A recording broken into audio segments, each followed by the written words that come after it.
وہ کوئی اپنے آپ کو ڈیفینڈ کر سکتا ہے. آخر نہ آخر میں کوئی نہ کوئی بیل ریجیکٹ ہوگی اور جیل میں چلا جاؤں گا. تو یہ کوشش صرف وہ ہو رہی ہے اور یہ اب سے نہیں, 14 مہینے سے کوشش کر رہے ہیں کہ کسی طرح پی ٹی آئی اور عمران خان کو ختم کریں, کیونکہ ہم نے اس کو گرایا, اب یہ واپس نہ آئے. خان صاحب یہ بتائیں کہ یہ سارا کچھ ایک ہی اینڈ سے ہو رہا ہے اور وہ ہے ملٹری اسٹیبلشمنٹ, ملٹری لیڈرشپ کی طرف سے, کیونکہ ٹی وی اونرز کو اور نیوز مینیجرز کو بلا کے ملٹری آفیشلز نے یہ کہا کہ عمران خان کا نام نہیں لینا. میں آپ کے ساتھ ایک خبر جو میری انفارمیشن ہے وہ یہ ہے کہ army chief general Asim Munir صاحب کو یہ یقین دلا دیا گیا ہے کہ اگر عمران خان صاحب آئے واپس اور پاکستان تحریک انصاف اقتدار میں آئی تو عاصم منیر صاحب اپنا ٹینیور آپ پورا نہیں کر سکیں گے. اب آپ کے پاس آپشن ہے, یا تو ان کو آنے دیں یا پھر آپ کنٹینیو کریں. تو یہ جو ایک بنیاد بیج بویا گیا ہے اس کو کیسے آپ ختم کر سکتے ہیں؟ کیونکہ اس سینڈ پہ کل علیم خان صاحب نے بھی یہی کہا انٹرویو میں, اور اس سے پہلے شہباز شریف صاحب بھی یہ کہہ چکے ہیں, خواجہ صاحب بھی یہ کہہ چکے ہیں, کیونکہ آپ کے جنرل عاصم منیر صاحب سے ذاتی تعلقات کشیدہ ہو گئے تھے. کوئی فائل آئی تھی, آپ نے جنرل عاصم منیر کو جب B D I S I تھے تو آپ نے کہا کہ یہ آپ اپنی ڈومین میں رہیں, آپ اپنی حدود سے باہر نکل رہے ہیں. یہ ساری کانسپیریسی پیچھے چل رہی ہے, اور اب یا آپ کا اقتدار میں آئیں گے یا پھر جنرل عاصم منیر صاحب کنٹینیو کریں گے. دیکھیے صاحب, سب سے پہلے تو ایک چیز کلیئر ہو جائے کہ پاکستان کو ایک مضبوط فوج کی ضرورت ہے. میری طرح کے لوگ جنہوں نے ملک سے باہر کوئی جائیدادیں نہیں بنائی بلکہ جو بھی باہر بنائی تھی سب کچھ بیچ کے اپنے ملک میں لے آئے ہوں, تو میں تو ہمیشہ کبھی بھی میں نے سوچا ہی نہیں کہ پاکستان کے علاوہ میرا کوئی گھر ہے. اور میں نے یہ بھی, کیونکہ میں پہلا پاکستان کی جنریشن ہوں جو آزاد ملک میں پیدا ہوا تھا. ہمارے سارے ماں باپ بڑے غلام ہندوستان میں پیدا ہوئے, تو میں یہ سوچ ہی نہیں سکتا کہ میں کسی کی غلامی تسلیم کروں. تو اگر آپ کے پاس ایک کمزور ڈیفنس ہوگا, فوج آپ کی کمزور ہو جائے, تو جو ہمارا یہ ہمسایہ ہے اور جو یہ B J P R S S کا جو فلسفہ ہے وہ تو پاکستان کو وجود ہی ختم کرنا چاہتا. تو ہماری تو کوشش, اور میں جب اقتدار میں بھی تھا تو ہمیشہ کوشش کرتا رہا کہ ہمارا ڈیفنس کمپرومائز نہ ہو, تو ہمیں مضبوط فوج کی ضرورت. تو پہلے تو میں یہ کلیئر کر دوں کہ جب بھی کوئی کسی فوج کے کسی آدمی کی تنقید کرتا ہے تو ایک دم اس کو ایک دم کر دیتے جی وہ ملک کے شہدا کے خلاف ہے, وہ ملک کی ڈیفنس کے خلاف ہے, وہ غدار ہے اس ملک کا.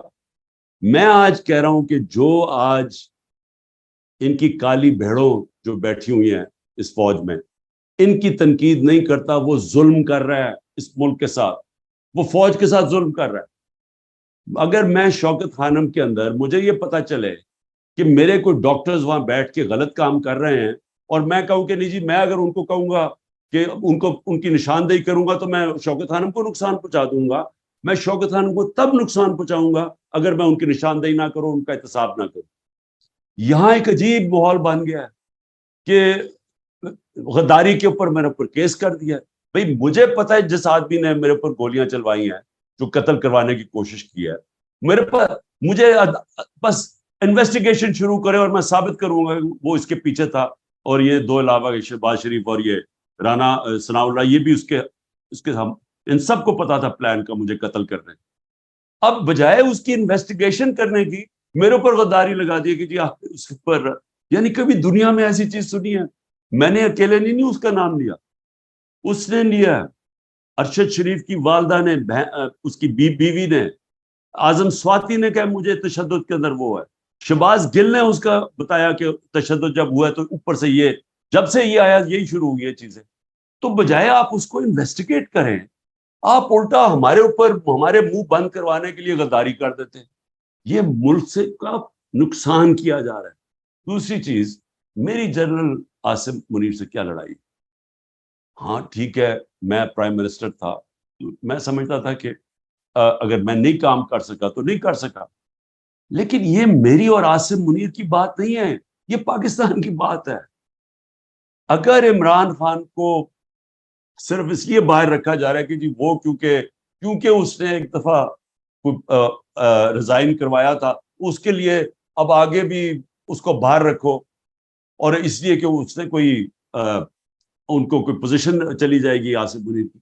یہ تو پروپیگنڈا ہو رہا ہے. مجھے جب پتا بھی تھا کہ جنرل باجوہ شروع ہو گئے تھے مجھے میرے خلاف سازش کرنے, میں نے اس کو نہ میں کر دیتا ڈی نوٹیفائی, لیکن میں اداروں میں انٹرفیئر نہیں کرتا تھا, نہ میں نے فوج میں انٹرفیئر کیا, نہ میں نے پولیس میں کیا, نہ میں نے نیب میں کیا, نہ میں نے عدلیہ سے کیا, کیونکہ جب تک آپ ادارے اپنے دائرے میں رہ کے کام نہیں کرتے, وہ جب آپ کے ادارے ختم ہوتے ہیں ملک ختم ہو جاتا ہے.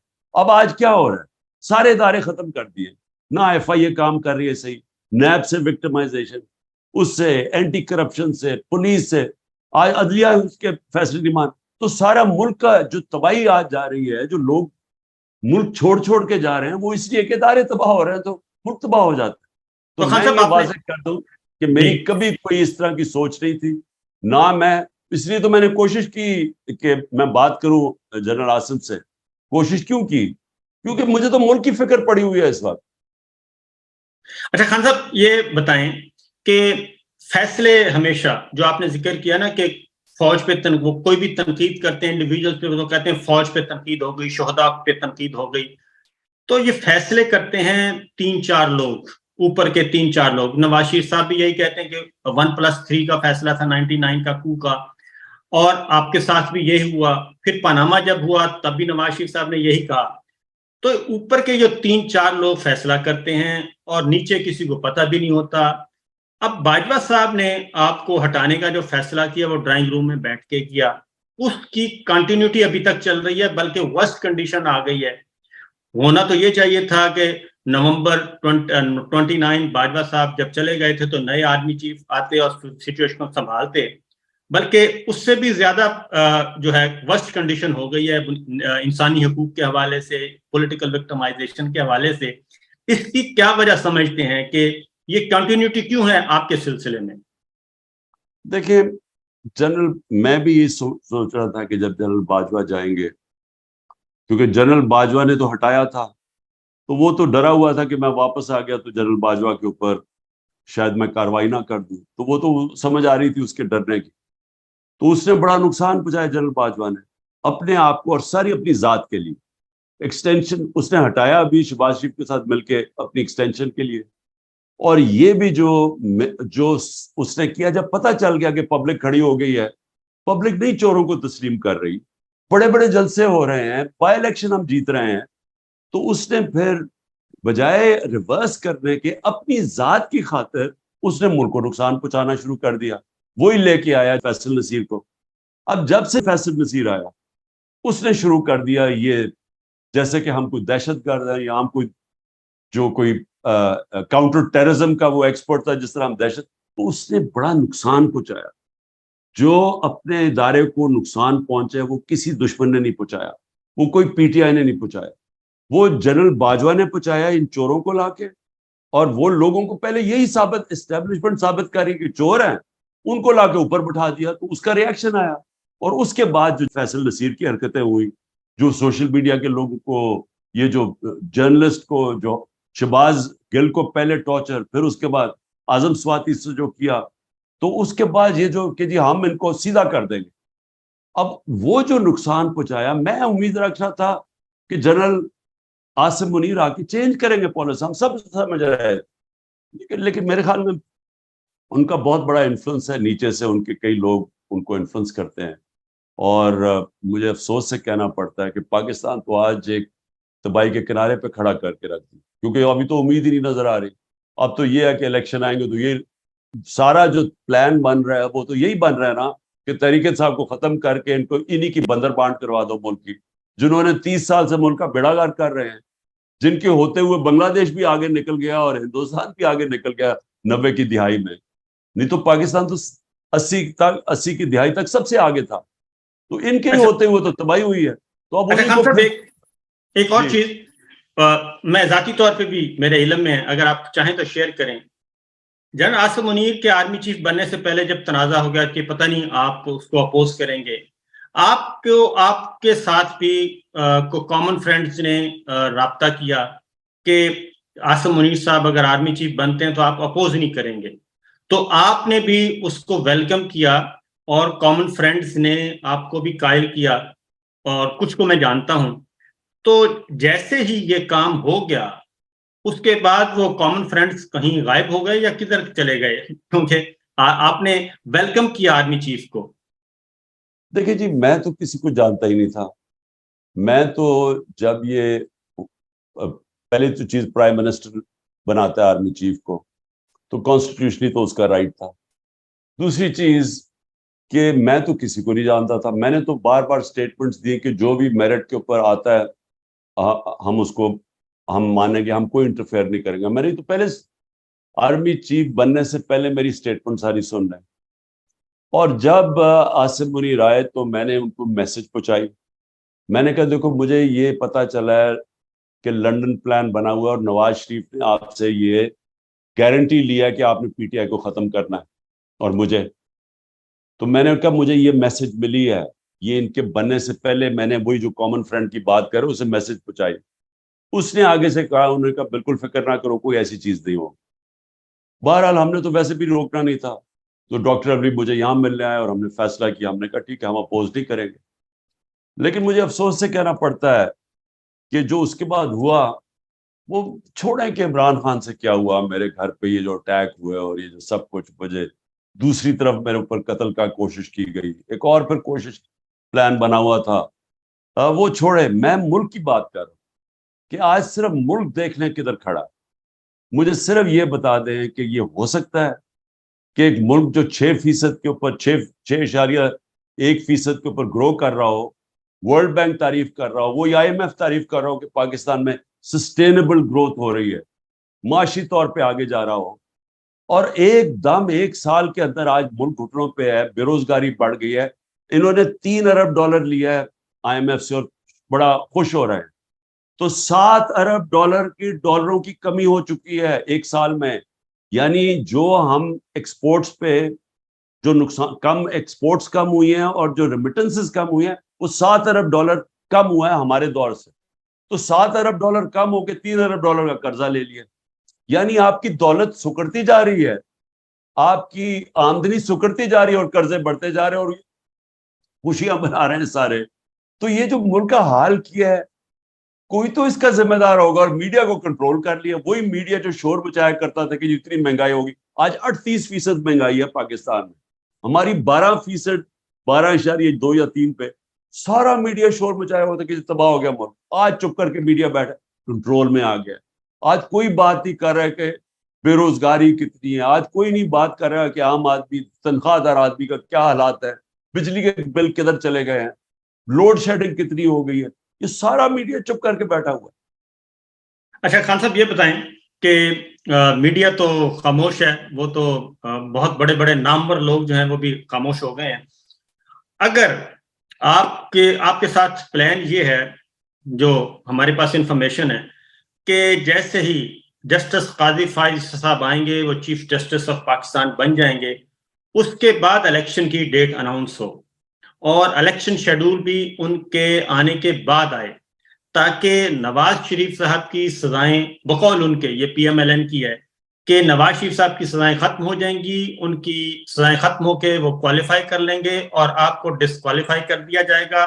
اور اس کے لیے جو ماحول بنایا گیا ہے جسٹس قاضی فائز صاحب کے لیے کہ آپ نے ان کے خلاف ریفرنس فائل کیا, آپ اگر پوری بات بتا دیں, کیونکہ مجھے تو پتا ہے لیکن میں چاہتا ہوں آپ پوری بات بتا دیں کہ جسٹس قاضی فائز صاحب کو کے خلاف جب ریفرنس آیا تھا وہ کہاں سے آیا تھا اور وہ کس نے تیار کیا تھا, یہ مجھے بتا دیں, کیونکہ اس وقت DGISI جو تھے وہ کوئی اور تھے. دیکھیں پہلے تو کیا ہوگا آگے وہ تو اللہ ہی بہتر جانتا ہے. میرا تو فیصلہ یہ ہے کہ میں جب تک زندہ ہوں تو میں تو اپنی مشن کے ساتھ کھڑا ہوں, انصاف کی تحریک کے ساتھ, کہ جب تک اس ملک میں انصاف نہیں ہوتا ویسے ہی ملک کا کوئی مستقبل نہیں. یعنی اگر آپ صرف اکانومی دیکھ لیں نا, تو جب تک اس ملک کے اندر قانون کی حکمرانی نہیں آتی, یہاں ملک ہمارا ملک صرف کتنی دیر آپ قرضے کس سے اور قرضے لیں گے, قرضے تو بڑھتے جا رہے ہیں. اب یہ جو قرضہ لیا یہ واپس بھی تو کرنا ہے نا اگلے سال, تو کدھر سے کرنا ہے؟ جب آپ کے پاس آمدنی سکڑتی جا رہی ہے تو قرضے کدھر سے واپس کرنی ہے؟ آمدنی تب بڑھے گی جب ملک میں سرمایہ کاری ہو. سرمایہ کاری تب ہوگی جب جو سرمایہ کار ہے اس کو ملک کے انصاف کے نظام کے اوپر اعتماد ہوگا. جب تک سرمایہ کار کبھی سب سے بزدل ہوتا ہے سرمایہ کار، کیونکہ مشکل سے اپنا پیسہ اکٹھا کرتا، تو وہ تو تب تک نہیں کرے گا جب تک اس کو ایک سسٹم پہ اعتماد نہیں ہوگا. یا تو سپریم کورٹ کے فیصلے گورنمنٹ ہی نہیں مانتی. 14 مئی کا الیکشن ہے اور گورنمنٹ کہتی ہے بھاگ جاؤ. اب وہ آ رہے ہیں ملٹری کورٹس کے خلاف، ابھی کیس چل رہا ہے. تو گورنمنٹ کے وزیر کہہ رہے ہیں جی اگر ملٹری کورٹس کے خلاف فیصلہ آیا مانتے نہیں. تو جو سپریم کورٹ کا فیصلہ نہیں مانتے، کس نے اپنا پیسہ لے کے آ رہا ہے؟ تو ان کو سمجھ ہی نہیں آ رہی کہ ملک کا جو فیوچر ہے وہ ڈپینڈنٹ ہے گورننس، وہ آئے گی رول آف لا سے. اب آ جائیں جی کہ قاضی فائز صاحب کا ریفرنس. میں قاضی فائز عیسیٰ کو زندگی میں کبھی نہیں ملا. میں جب ابھی نیا پرائم منسٹر بنا تھا، سامنے آ گیا کہ جی ان کی یہ 3 پراپرٹیز ہیں انگلینڈ میں. ابھی نواز شریف کو ڈسکوالیفائی ہوا تھا. میں نے اپنا سارا میرا عدالت پہ لنڈن فلیٹ کا چلا، جو میں نے 10 مہینے کوئی 64 جا کے ثبوت دیے ان کو، کدھر سے آیا پیسہ، خریدا کدھر سے، منی ٹریل دی کہ پیسہ میں وہاں سے بیچ کے حلال کے پیسے پاکستان لے کے آ رہا ہوں. لیکن میں نے پوری ٹریل دی نواز شریف کے، وہ لنڈن کے فلیٹس تھے. اب یہاں آ گیا کہ جی ان کے 3 باہر فلیٹس. کیا اب 3 راستے تھے، 3 ہی راستے تھے نا. یا میں یہ کہہ دیتا کہ جو قانون کے اوپر ہیں تو ہم کچھ نہیں کرتے، اگر وہ آئین میں لکھا ہوتا ہم کچھ بھی نہ کرتے. دوسرا یہ تھا کہ ہم کوئی ایکشن لیتے، وہ ہم نے نہیں لیا. ہم نے وہ کیا جو کہ تیسرا ایکشن تھا کہ جی عدلیہ خود ہی فیصلہ کر لے اس کے اوپر. وہ سپریم جوڈیشل کاؤنسل میں چلا گیا. میں یہ پوچھنا چاہتا ہوں کہ میری جگہ اور کوئی ہوتا تو کیا کرتا؟ اور مجھے لگا ایسے ہے کہ جناب یہ بڑا ایک ان کو برا لگا. لیکن میں تو قاضی فائز عیسیٰ صاحب سے پوچھتا ہوں کہ وہ میری جگہ ہوتے تو کیا کرتے؟ اگر ان کے سامنے یہ، یا تو آپ کہنا قانون کے اوپر ہے تو آپ کچھ نہ کرتے. اوپر سے لنڈن فلیٹس کے اوپر کہانی بھی آئی ہوئی تھی میری اور نواز. تو میں نے تو وہی کیا کہ آپ عدلیہ ہی فیصلہ کر. لیکن اس سے جہاں تک مجھے خبر ہے کہ ان کو یہ چیز بہت بری لگی، اور اس لیے لوگ یہ سمجھ رہے ہیں کہ جب وہ آئیں گے تو وہ بڑا کوئی انتقام لیں گے میرے سے. لیکن عدلیہ کے اندر تو یہ چیز ہوتی نہیں ہے. جج کی تو پہچان ہوتی ہے اس کی ججمنٹس. میرا اچھا برا کہنا یا کسی کا پبلک، وہ تو ڈپینڈ کرے گا کہ وہ کس طرح کے فیصلے کریں گے، اس کے اوپر ان کا نام اوپر یا نیچے جائے گا. ارے خان صاحب، آتے ہیں اب آپ کی پالیٹکس پارٹی کی طرف. آپ کے یہ مشکل ترین وقت آیا، پہلا مشکل وقت تھا، اور اس میں بہت سارے دودھ پینے والے جو مجنوں ہیں وہ آپ کو چھوڑ کے چلے گئے، اور ایسے ایسے کردار جن کو آپ نے بہت عزت دی، علی زیدی اور گورنر سندھ عمران اسماعیل، وہ چلے گئے، اور سیف اللہ نیازی صاحب چلے گئے. یہ جو لوگ گئے ہیں ان کے جو چلے گئے ہیں اور کچھ خاموش ہو گئے ہیں. شفقت محمود صاحب خاموش ہیں. ان کا مستقبل کیا ہوگا جب آپ واپس؟ کیا کوئی پالیسی چینج ہو سکتی ہے کہ جناب بس ٹھیک ہے عام معافی کا اعلان کرتے ہیں، یہ مشکل وقت تھا، چلے گئے، واپس لے لیتے ہیں ان کو؟ دیکھیے صابر، یہ بڑا مشکل اس کا جواب. مشکل جواب کیوں کہ میں جو بھی، اگر میں یہ کہتا ہوں کہ جی میں ان کو کئیوں کو معاف کر دوں گا، کیونکہ یہ میرا ایمان ہے کہ جو بھی یہ کر لیں، ایک پارٹی جس کے ساتھ عوام کھڑی ہو جاتی ہے اس کو کوئی ہرا نہیں سکتا. اور یہ دنیا کی تاریخ بھی یہ ثابت کرتی ہے کہ ایک بار قوم کھڑی ہو جاتی ہے ایک طرف، پبلک اوپینین جب جڑ جاتا ہے نا کسی کے ساتھ، تو وہ آپ جو مرضی حربے استعمال کریں، اس نے جیتنا اسی نہیں. تو میرے سے یہ لوگ سوال پوچھتے ہیں کہ اس کا کیا آپ جواب دیں گے یہ اگر وہ واپس آنا چاہیں. میرے خیال میں یہ مشکل اس لیے ہے کہ اس وقت بڑے ایسے لوگ ہیں جو بڑی مشکلیں برداشت کر رہے ہیں. آپ یقین کریں، میں تو ان کو سلام کرتا ہوں کہ جو اس وقت جس طرح کی ان کی فیملیز کے اوپر زور ڈالا ہوا ہے، کئیوں کے بھائی پکڑ لیے ہیں، کئیوں کے بچوں کو انہوں نے پکڑا ہے، بزنسز بند کر دیے ہیں، رشتہ داروں کے گھر چلے گئے ہیں، گھر توڑ دیے ہیں، گھر لوٹے ہیں. یعنی اس سارے، اور کئی جیلوں میں پڑے ہوئے ہیں، اور ان سے صرف کہتے ہیں کہ جی ایک چیز کہہ دو کہ عمران خان کے ساتھ اب چھوڑ رہے ہیں، تو وہ ان کو چھوڑنے کے لیے بھی تیار ہے. لیکن اس کے باوجود وہ کھڑے ہوئے.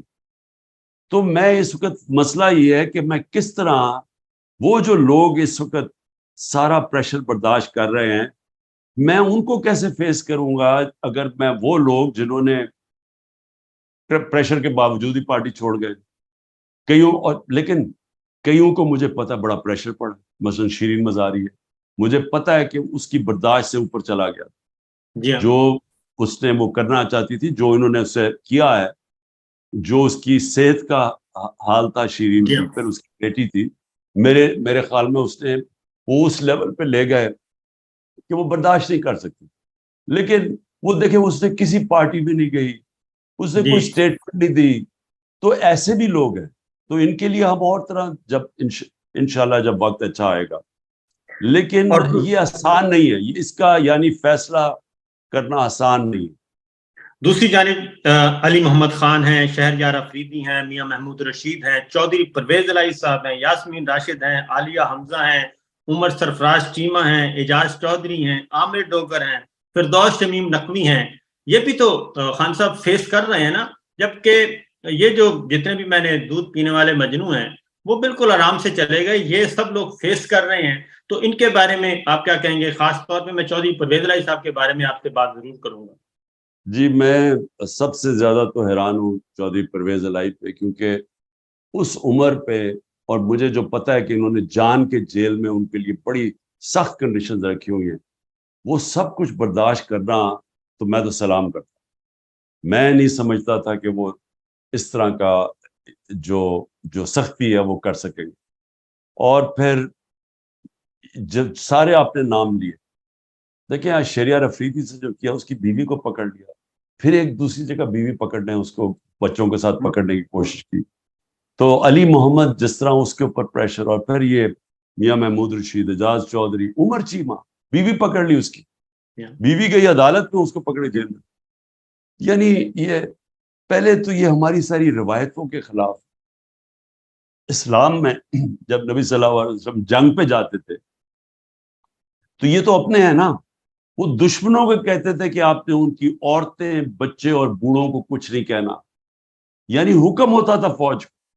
تو یہاں تو اپنے لوگوں سے وہ کر رہے ہیں جو کہ مقبوضہ کشمیر میں ہوتا ہے اور جو فلسطین کے ساتھ اسرائیل کر رہا ہے، ہمارے سے وہ کیا جا رہا ہے، یہ عورتوں کے اوپر پہنچ گئے.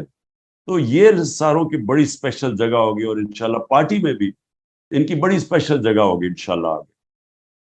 اور سر یہ بتائیں کہ سینٹ آپ کے پاس ہے، سینیٹرز موجود ہیں، محسن عزیز صاحب ہمیں کافی ایکٹیو نظر آتے ہیں، شہزاد وسیم بھی ہیں.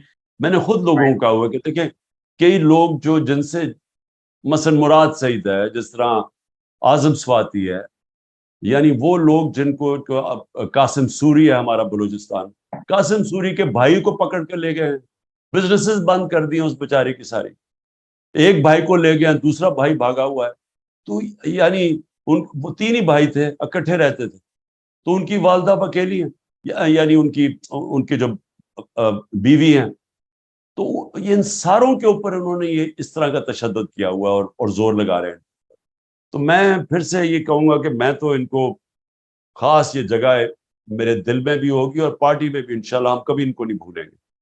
اچھا خان صاحب، آپ پہ پریشر ڈالا جا رہا ہے، پیغامات بھجوائے گئے پچھلے دنوں بھی کہ آپ پارٹی کی لیڈرشپ سے الگ ہو جائیں، یعنی آپ الیکٹورل پالیٹکس سے الگ ہو جائیں، الیکشن نہ لڑیں تاکہ وزیر اعظم نہ بن سکیں، پارٹی کسی اور کے حوالے کر دیں، یا پھر آپ باہر چلے جائیں، کچھ دیر کے لیے ریسٹ کر لیں اور یہ الیکشن ہو لینے دیں. اس الیکشن کے بعد آپ آ جائیں، اس الیکشن کو آپ کے بغیر لڑنا چاہیے، اور پارٹی آپ کی اگر آنا چاہے تو کوئی ہمیں اعتراض نہیں ہوگا. تو کیا آپ نے اس بارے میں بھی کوئی پلان بی بنایا ہوا ہے، کوئی آصف علی زرداری صاحب ٹائپ کا، کہ آپ پیچھے بیٹھ کے پارٹی چلائیں اور پارٹی کسی اور کے حوالے کر دیں، کوئی کمیٹی بنا دیں، اسپیشل قسم کی سپر کمیٹی، وہ سارے معاملات دیکھیں جیسے آپ نے بنائی بھی تھی؟ دیکھیں آصف علی زرداری یا نواز شریف، یہ کوئی پالیٹکس میں کسی بڑے مقصد کے لیے نہیں آئے، یہ پیسے بنانے ہیں. ان کا اگر پیسہ بنتا رہے گا، ان کو کیا فرق پڑتا ہے، پیچھے پریزیڈنٹ بن جائے گا، اوپر بیٹھ کے پریزیڈنٹ بن کے 50 دفعہ دبئی کی نجی وزٹس پہ جا رہے ہیں. وہ نواز شریف پرائم منسٹر بن کے 22 دفعہ لنڈن پرائیویٹ وزٹس پہ گیا ہے. میرے بچے تھے وہاں، میں 3.5 سال میرے بچے وہاں انگلینڈ میں، 2 دفعہ مجھے دعوت ملی انگلینڈ میں جانے کے لیے پرائم منسٹر. اس پہ آپ پہ بہت اعتراض ہوتا ہے، آپ پہ بہت زیادہ تنقید ہو رہی ہے کہ آپ نے یہ انویٹیشن کیوں نہیں قبول کیا؟ پہلی دفعہ انویٹیشن اس لیے قبول نہیں کیا کیونکہ وہاں بریکسٹ کا ایشو بنا ہوا تھا. وہ ٹریزا میں ان کی پرائم منسٹر تھی اور ان کو بہت بڑا کرائسس آیا, تو مجھے دعوت تو دی, لیکن میں نے سوچا کہ وہاں تو ٹرانزٹ ہو رہی ہے گورنمنٹ, تو جب آپ باہر جاتے ہیں ملک سے آپ بڑا پیسہ خرچ کرتے ہیں, آپ کا جو سارا جو ٹرپ ہوتی ہے آپ ملک کے ڈالرز خرچ کرتے ہیں. تو میں تو ٹرپ تب کرتا تھا جب مجھے ہو کہ میرے ملک کو فائدہ ہے, تو مجھے اس پہلے ٹرپ سے کوئی فائدہ نہیں نظر آیا. دوسری جو ٹرپ تھی وہ میں نے جانا ضرور تھا, بورس جانسن نے خاص مجھے بلایا, لیکن میں اس لیے نہیں گیا کہ یہاں ایک وہ ہو گیا ٹی ایل پی کا کوئی ان کا مارچ ہو رہی تھی اسلام آباد میں, وہ پولیس والوں کو پولیس والے انجرڈ تھے اس کے اندر, وہ بڑا ہو رہا تھا, اسلام آباد آ رہے تھے. تو جب ملک میں کرائسس ہو میں کیسے چھوڑ کے ملک باہر جا سکتا ہوں. تو میں کہنے کا میرا مقصد یہ ہے کہ مجھے تو ٹائم نہیں ملا نجی دورے کرنے کا, جو نواز شریف 22 دفعہ لندن چلا گیا, تو ان کے مقصد اور ہیں پاور میں آنے. میں اس لیے نہیں پاور میں آیا کہ میں کوئی پاور پالیٹکس کر کے تو اچھا جی میں پیچھے بیٹھ جاتا ہوں پھر مجھے باری مل جائے گی. میرے لیے تو یہ جہاد ہے, یہ حقیقی آزادی کی جہاد ہے جو 27 سال پہلے شروع کی تھی کہ انصاف کے ساتھ آزادی آتی ہے, اور وہ ایک پورا ایک مشن ہے. وہ مشن کے اندر بھی کبھی آپ کہتے ہیں اچھا جی میں پیچھے ہٹ جاتا ہوں, پہلے کسی کو آگے کر دو تو میں آگے آ جاتا ہوں. کبھی سوچا ہے کہ کسی دنیا میں جمہوریت میں ایسے ہوتا ہے کہ کوئی لیڈ کر رہا ہے ایک موومنٹ اور وہ اگلے کہنے جی ہمیں آپ پسند نہیں ہے تو آپ فلانے کو لے آئیں؟ یہ کوئی جمہوریت میں ہوتا ہے؟ اور یا کسی موومنٹ میں ایسے ہوتا ہے؟ یہ تو تب ہوتا ہے جب بندر بانٹ ہو رہی ہو, جو آج کل بندر بانٹ دبئی میں بیٹھ کے ہو رہی ہے. اچھا جی تمہیں ہم سندھ دے دیں گے, اچھا تمہیں ہم کراچی دے دیں گے. خان صاحب ایمان جی صدر آپ کے لیے کیسا رہے گا؟ کیا مطلب؟ یعنی کہ آپ صدر مملکت بن جائیں؟ دیکھیں میں یعنی اگر میں نے صدر بننے کے لیے پالیٹکس کرنی ہے تو میں پالیٹکس کر کیوں رہا ہوں؟ میں ویسے ہی نہ کروں. مجھے اللہ نے کسی چیز کی کمی دی ہے, قوم عزت کرتی ہے, دنیا میں جاتا ہوں اللہ نے عزت دی ہے, تو مجھے ضرورت کیا کہ میں جا کے وہاں بیٹھ جاؤں کسی ایوان کے اندر؟ میں اس لیے تو نہیں پالیٹکس کر رہا. اچھا آپ نے ذکر کیا دبئی کا. پاکستان میں خان صاحب اقتدار حاصل کرنے کے لیے اور اس کو برقرار رکھنے کے لیے اب تو آپ کو بھی پتہ چل گیا ہوگا کہ بہت سارے جو پاور کوریڈورز ہیں وہاں پہ مختلف ایلیمنٹس ہیں, ان کے ساتھ آپ کو معاملات سیٹ کرنے پڑتے ہیں. ان میں سے ایک ہماری ملٹری اسٹیبلشمنٹ ہے, دوسرا ہمارے دوست ممالک ہیں. اس وقت بھی جو زرداری صاحب ہیں وہ یو اے ای کو میں بیٹھ کے لابنگ کر رہے ہیں. نواز شریف صاحب یو اے ای اور پلس ہمارے سعودی عرب کے برادر ملک کے ساتھ رابطے میں ہیں, ان کے ذریعے کوئی نہ کوئی راستہ نکالنے کی کوشش کر رہے ہیں. اور اسی طریقے سے آپ کے بلاول اس وقت امریکہ میں ہیں, وہ وایا بائیڈن انتظامیہ کے ذریعے کوئی راستہ بنانے کی کوشش کر رہے ہیں. تو آپ کہ ان ممالک کے ساتھ خاص طور پہ ایم بی ایس اور یو اے کے ساتھ آپ کے اس وقت کیا مراسم ہے؟ کیا وہ اس میں انٹروین کریں گے کہ جناب عمران خان صاحب کو آپ مائنس کریں, بس ٹھیک ہے ان کے لیے راستہ ہموار کریں, ہماری ملٹری اسٹیبلشمنٹ کو کہیں گے وہ؟ دیکھیں صابر, اگر مجھے اور ملکوں کے کندھوں پہ چڑھ کے آنا پاور میں آنا ہے تو میں آنا ہی نہیں چاہتا. میں پاور میں صرف آنا چاہتا ہوں اگر پاکستان کی عوام مجھے الیکٹ کرے. اگر وہ الیکٹ نہیں کرتی, میں آپ کو یقین دلاتا ہوں کہ میں اپنی زندگی سے بڑا مطمئن ہوں, مجھے کسی چیز کی کمی نہیں ہے. ان لوگوں کو تو ہے نا کہ انہوں نے تو زندگی میں کبھی, مجھے تو اللہ نے سب کچھ دکھا دیا. میں تو وہ اللہ نے شہرت میری سوچ سے بھی زیادہ, دنیا میں عزت, یعنی مجھے کس چیز کی کمی ہے؟ آپ یقین کریں کہ میرے جو 3.5 سال پرائم منسٹر کے تھے میرے اتنے مشکل تھے, کیونکہ میں نے اپنی میں کی نفی کر کے پرائم منسٹر بنا. جو چیزیں میں چاہتا تھا, جو آزادی, میں ایک آزاد آدمی ہوں, میرے شوق کیا تھے, پہاڑوں پہ جانا, ٹریکنگ کرنا, یعنی میرے اور طرح کے شوق. میں پھنس گیا کمرے کے اندر, صبح سے جا کے شام تک واپس. اب وہ ویکینڈ آئے تو جو چھٹی کا دن تھا اس دن ویسے کام سارے. یعنی میں تو 3.5 سال چھٹی نہیں لی, صرف 5 دن کورونا میں بیمار ہوں, 1 دن چھٹی نہیں لی. تو اپنے میں کو ختم کر کے میں نے کیا تھا اپنے ملک کے لیے. تو مجھے کوئی ضرورت نہیں ہے پوزیشن کی, مجھے کوئی پرائم منسٹر کا شوق بننے کا نہیں ہے کہ میں جا کے جی گاڑیوں کے آگے پیچھے، بلکہ میں تو ایک اور طرح کا آدمی ہوں. میں تو اکیلے پن میں ٹائم گزارا ہے، میرے شوق ہی سارے اور ہیں. میری ٹریکنگ اب وہ کر ہی نہیں، جب سے پرائم منسٹر بنا ہوں ٹریکنگ ہی نہیں کر سکتا. یعنی جو پہاڑوں پہ مجھے جو ایک ہی تو جی. میرا اصل شوق رہ گیا، یا وہ شکار ہوتا تھا وہ تو ختم ہی ہو گیا. اچھا، چین کا میں آپ سے ایک سوال کروں گا، کیونکہ 5-7 مئی کو چین کے وزیر خارجہ پاکستان آتے ہیں اور بلاول بھٹو کے ساتھ کھڑے ہو کے کہتے ہیں کہ پاکستان کے اندر پولیٹیکل پلیئرز آپس میں بیٹھیں اور سیاسی استحکام لے کے آئیں اور تمام سٹیک ہولڈرز لے کے آئیں، کیونکہ چین کا کنسرن تھا. تو بجائے اس کے کہ استحکام لایا جاتا، اس کے بعد فوری طور پہ آپ کی گرفتاری ہو جاتی ہے اور آپ اس کے بعد پھر 9 مئی بھی ہو جاتا ہے. دیکھیں اس وقت کیا ہو رہا ہے، اسٹیبلشمنٹ اور یہ ساری پی ڈی ایم پارٹی یہ سب مل کے 1 پوائنٹ ایجنڈا پہ ہے، اور وہ ایجنڈا یہ ہے کہ عمران خان کو باہر رکھنا. اب عمران خان کو باہر رکھنے کا مطلب کہ ملک کی جو سب سے بڑی سیاسی جماعت ہے اس کو آپ نے باہر رکھنا، اور باہر کیسے رکھنا، اس کو ختم کریں. ختم کیسے کر رہے ہیں؟ یہ جو 9 مئی کا سارا ڈرامہ تھا، اب یہ جس وقت مجھے موقع میں کہتے ہیں جی ملٹری عدالتوں میں عمران خان کو ٹرائی کرو، میں صرف ایک چیز چاہتا ہوں، مجھے ملٹری عدالتوں میں میرا ٹیلی وائزڈ ہو جو میں باتیں کروں گا. میں کوئی وکیل نہیں چاہتا، میں اپنا خود ڈیفینس کروں. میں یہ ثابت کروں گا کہ سارا پری پلان تھا. یہ پلان ہی یہ تھا کہ 14 مہینے سے کرش کرنے کی کوشش کر رہے تھے وہ، انہوں نے وہ 9 مئی کو استعمال کر کے تو یہ جو 48 گھنٹے میں 10,000 لوگوں کو پکڑ لیا. تو پہلے سے پلان ہوگا تو پکڑا تھا نا. جس پارٹی نے کبھی کوئی توڑ پھوڑ نہیں کی، جب گولیاں لگی تو نہیں کی، تو ایک دم جب انہوں نے جلانا گھرانا شروع کر دیا تو یہ پری پلان تھا. کہنے کی میں یہ کوشش کر رہا ہوں کہ یہ جو لوگ اوپر بیٹھے ہوئے اسٹیبلشمنٹ، اور یہ اس وقت پاکستان کا نہیں سوچ رہا ہے. وہ جو چائنیز نے جو بات کہی تھی وہ ملک کا سوچ رہا تھا. کوئی بھی آدمی آج پاکستان کا سوچ رہا ہے وہ ایک ہی چیز کہے گا کہ پولیٹیکل سٹیبلٹی لے کے آؤ. پولیٹیکل سٹیبلٹی آئے گی صاف اور شفاف الیکشن سے. اگر آپ صاف اور شفاف الیکشن نہیں کروائیں گے، جو بھی یہ حربے استعمال کر رہے ہیں، جو بندر بانٹ کر رہے ہیں، یہ ملک کو تباہی کی طرف لے کے جا رہے ہیں.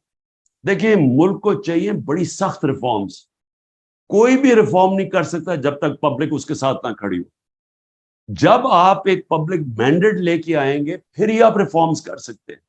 یہ 14 مہینے میں انہوں نے ملک کا تو جو ملک سے کیا کوئی دشمن بھی نہ کرے، تو اب انہی کو کہیں گے کہ یہ پھر سے ریفارمز کریں گے. یہ کیسے کریں گے؟ اور کوئی اور یہ سمجھ رہے جی ٹیکنوکریٹک سیٹ اپ آگے کرے گا.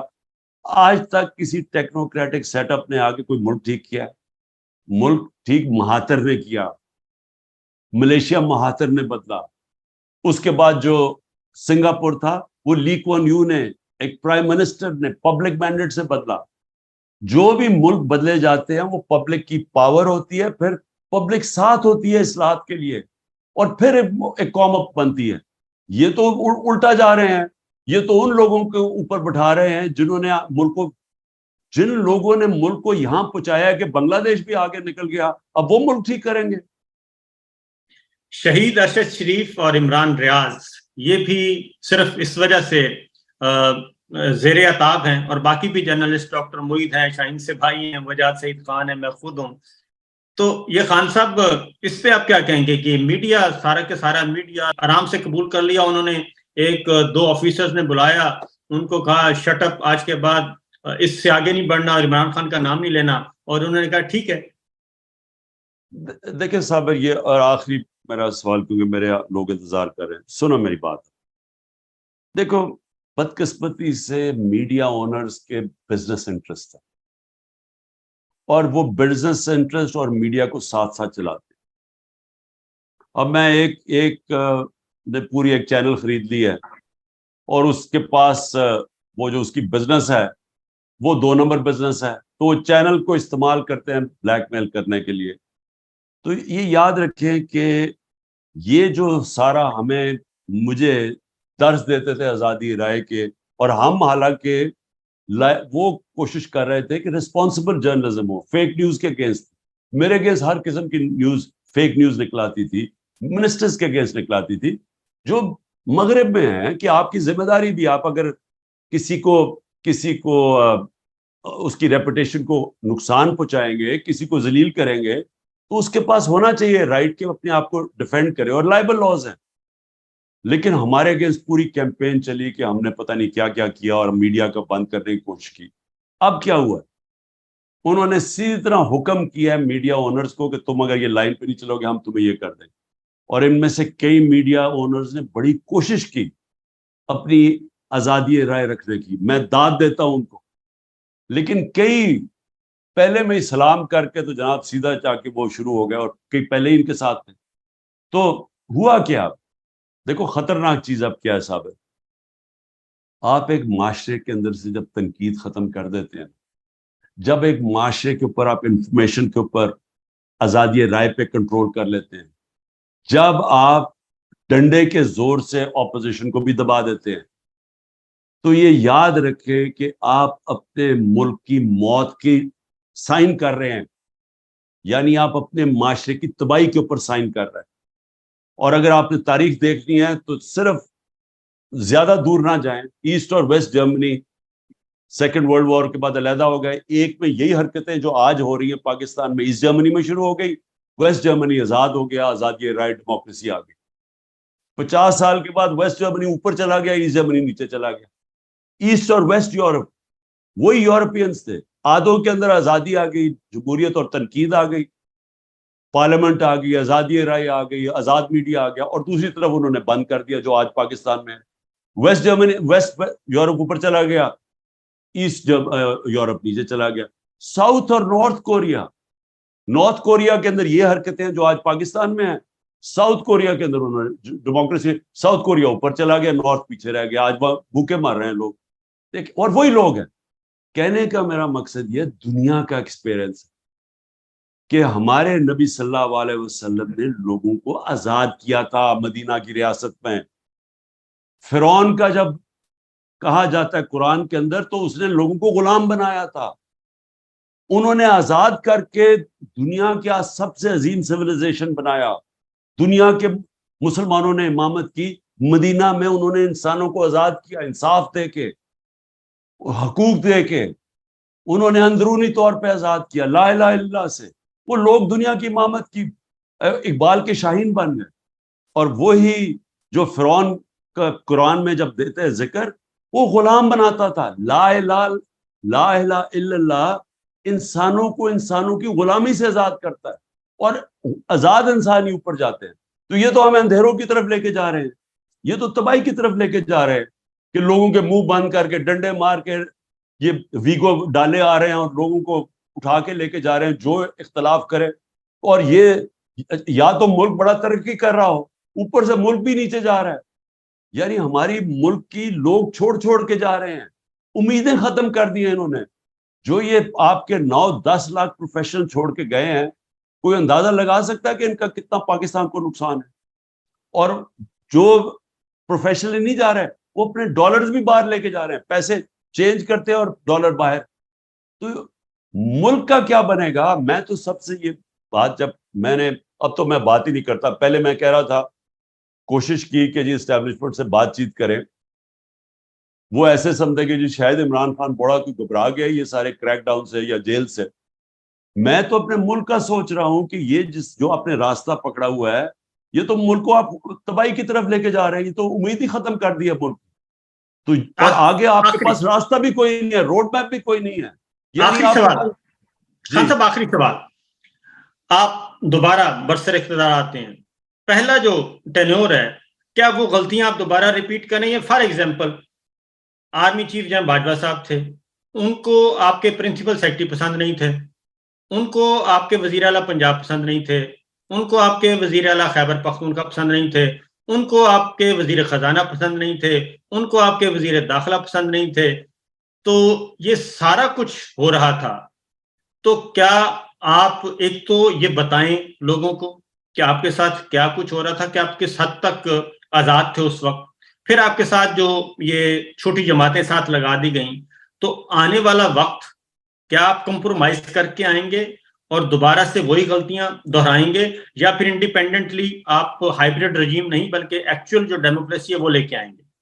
دیکھیں جی، پہلے فیصلہ کر لیں کہ پاکستان کو اس دلدل میں سے نکالنا یا نہیں نکالنا، یا ہم نے یہی بندر بانٹ کر دی. یہ بندر بانٹ ہی کر رہے ہیں نا. یہ جو اب دبئی میں ہو رہے ہیں بندر بانٹ ہو رہی ہے ملک، کہ آپ کو یہ ہوگا، یہ ہوگا، یہ شیئر آپ کا، یہ شیئر آپ کا. اور کیا ہو رہا ہے؟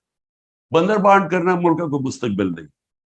اس ملک کی اصلاحات کر رہی ہیں، بڑے فیصلے کر رہے ہیں، وہ پبلک مینڈیٹ سے ہوں گے، اور وہ تب ہوں گے جب کہ ایک کلیئر فیصلہ ہو کہ کیا ملک میں آپ نے قانون کی حکمرانی قائم کرنی ہے یا نہیں کرنی، یا آپ نے ایک لوگوں کو کہہ دینا کہ جی آپ ملک میں قانون سے اوپر ہیں، آپ جو مرضی کریں، چوری کریں تو آپ کو این آر او مل جائے گا، آپ جو مرضی رات کو لوگوں کے گھروں کے توڑ کے اندر گھس جائیں، لیکن کیونکہ آپ طاقتور ہیں آپ ایکس پرائم منسٹر کو بھی قتل کرنے کی کوشش کریں تو آپ کے ایف آئی آر نہیں کٹے گی.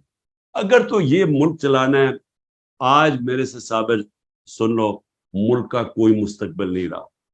یہ ملک بڑی تیزی سے ہی ہمیں نیچے لے کے جا رہے ہیں، اور مجھے افسوس سے کہنا پڑتا ہے جس تیزی سے ہندوستان اوپر جا رہا ہے، خطرہ یہ ہے کہ وہ ملک تیزی سے اوپر جا رہا ہے جو ابھی امریکہ سے ڈیل کر کے آیا ہے وہ نریندر مودی، جب اس نے تکبر میں کہا کہ جی پاکستان کو تو آپ بھول ہی جاؤ، اپنے ہی بوجھ میں مرنے والا ہے. تو وہ ٹھیک کہہ رہا ہے کہ اگر ہم نے اسی طرح چلتے رہے ہم گئے. دوسری طرف یہ کہ دیکھیں پرائم منسٹر جس کو آپ ذمہ داری دیتے ہیں، جو پبلک سے مینڈیٹ لے کے آتا ہے، اتھارٹی اس کی ہوتی ہے. جنرل باجوہ کون ہوتا ہے کہنے والا کہ جی مجھے تمہارا پرنسپل سیکرٹری نہیں فلانا نہیں پسند تو سی ایم نہیں پسند. بھائی مینڈیٹ تو میں لے کے آیا ہوں، مجھے لوگوں نے جج کرنا ہے بعد میں کہ الیکشن میں، کہ انہوں نے فیصلہ کرنا ہے کہ میں نے میرے ملک ٹھیک چلایا یا نہیں. تو جنرل باجوہ اگر اتنے بڑے جینیس تھے تو وہ جو یہ لے کے آئے یہ 14 مہینے کا یہ جو سیٹ اپ ہے، جنہوں نے ملک کا بیڑا غرق کر کے رکھ دیا ہے، تو وہ مجھے ذرا سمجھائے نا کہ یہ اسحاق ڈار کو سمجھتا تھا بہت بریلینٹ ہے، اور یہ شہباز شریف کو. تو یہی سلیکشن ہوئی نا اس کی، کہ وہاں اس گورنمنٹ کو جو 6.21 سے 4% پہ جو گرو کر رہی تھی، اس کو ہٹا کے تو ان کو لے کے سارا کچھ ہی ملک کا ایک چیز بتائے کہ انہوں نے بہتر کی ہو. تو اس کا مطلب کہ وہ جو اپنے آپ کو سمجھتا تھا کہ میں سارا، کیونکہ پاور اتنی زیادہ تھی، وہ تکبر میں سمجھتا تھا سب کچھ جانتا ہے. بھئی آخر میں یہ سمجھائے کہ اکانومی پاکستان کی جو ہماری دور میں تھی، کرونا میں کس نے کرونا میں نکالا ہے؟ یہ تو سارے مجھے کہہ رہے تھے ملک کو لاک ڈاؤن کر دو. جنرل باجوہ کا 2 دفعہ ٹیلی فون آیا کہ جی وہ دیکھیں ساری دنیا میں لاک ڈاؤن کیا ہوا ہے، آپ کے اوپر بڑے برا وقت آئے گا اگر یہ پھیل گئی. میں نے فیصلہ کیا تھا روکنے کا کہ میں نہیں کرتا لاک ڈاؤن، غریب مر جائے گا. تو میری ذمہ داری تھی نا. تو اللہ کا کرم ہے کہ دنیا نے ہمیں کہا کہ وہ ملک ہے جس نے سب سے بہترین. امریکہ کا جو فائنینشیل ایڈوائزر تھا ٹرمپ کا، اس نے کہا پاکستان کو اگر ہم فالو کرتے ہیں تو ہم 10 خرب ڈالر بچا سکتے ہیں اپنے ملک کے، جو ہماری پالیسیز تھی. تو پوائنٹ یہ ہے کہ جس کی ذمہ داری ہے، میں کچھ اور کہہ رہا ہوں صابر، ذمہ داری میری ہے، اتھارٹی وہ مجھے کہہ رہا ہے کہ جی وہ اس کو چینج کر دو اور علیم خان کو لے آؤ. میں اس کو سمجھاتا رہا. میں نے کہا مجھے ایل ڈی اے نے پریزنٹیشن دی ہے کہ 200 ارب روپے کی زمین اس نے اس کے اوپر قبضہ کیا ہوا، اس نے فارسٹ کی زمین. ایل ڈی اے نے پریزنٹیشن دی ہے، میں پوچھا رہا ہوں اسے، وہ کہتا نہیں جی اس کو لے آؤ. اس کے لیے کرپشن کوئی بری چیز ہی نہیں تھی. تو دیکھیں یہ غلط ہے کہ آپ یہ چاہیں کہ آپ اگر یہ چاہتے ہیں کہ میں نے ایسا کمپرومائز کر کے آنا ہے کہ ہم صرف میں پرائم منسٹر بن جاؤں تو باقی سب کچھ ٹھیک ہے، میں وہ پرائم منسٹر بننا ہی نہیں چاہتا.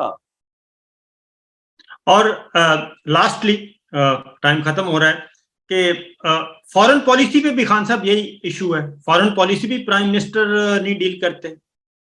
دیکھیں فارن پالیسی میں تو ہمیں 3 سال تو کوئی مسئلہ نہیں بنا. فارن پالیسی میں تو جو میری فارن پالیسی جو تھی وہ بڑی اسٹریٹ فارورڈ تھی، کہ میں تو فارن پالیسی بنا رہا تھا پاکستان کے لیے کہ میری قوم کے لیے بہتری کیا. اور میں سمجھتا ہوں کہ نان الائنڈ فارن پالیسی جو ہندوستان کی ہے ہمیں وہ فالو کرنی چاہیے، ہمیں کوئی کسی کی غلامی نہیں کرنی چاہیے. لیکن آخری 6 مہینے میں جنرل باجوہ کی کوئی اور ویوز ہو گئے تھے، وہ مجھے کچھ سمجھ نہیں آئی کہ ہوا کیا اس کو ایک دم. وہ میں ڈیپ جاؤں گا نہیں. تو آخری 6 مہینے میں اس میں کوئی شک نہیں کہ وہ ایک دم ڈائیورجنس. لیکن 3 سال تک تو کوئی پرابلم نہیں تھا, فورن پالیسی پہ کنسنسس تھا. اوکے جی, تھینک یو بہت صاحب, شکریہ. بہت شکریہ.